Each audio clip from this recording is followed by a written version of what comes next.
It was the beginning of my school's fall break, and after I decided how to spend my birthday money, I drove to the Half Price Books location on Guerrero Street.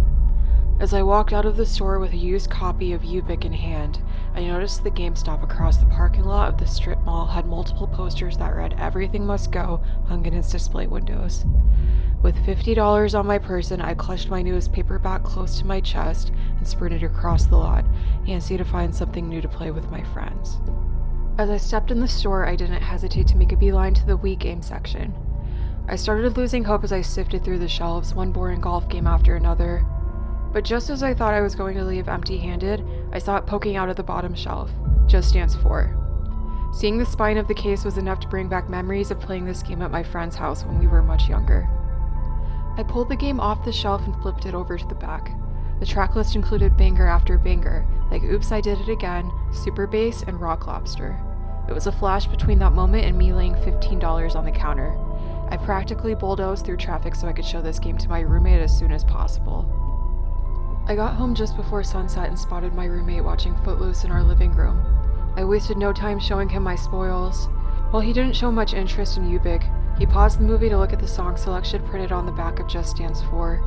I asked if he wanted to play a song or two, but he said he was exhausted from a long day of racetrack cleaning.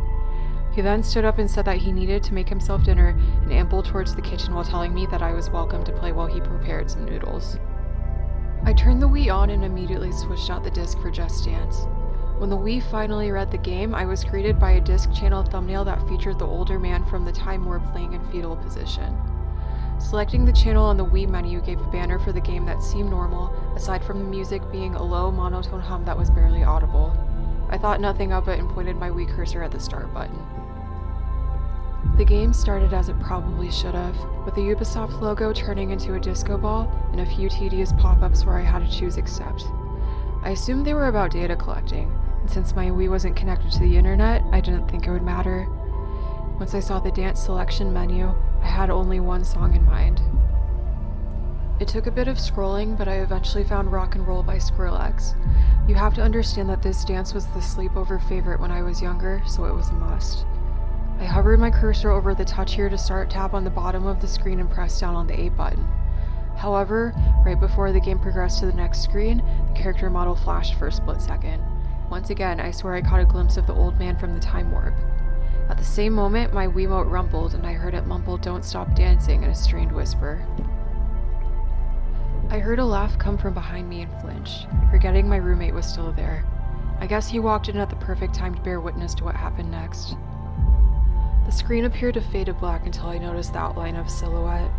When the lights came back on, I wasn't greeted by a man in a neon jumpsuit, but the old man from before, this time dressed in a doublet and hose.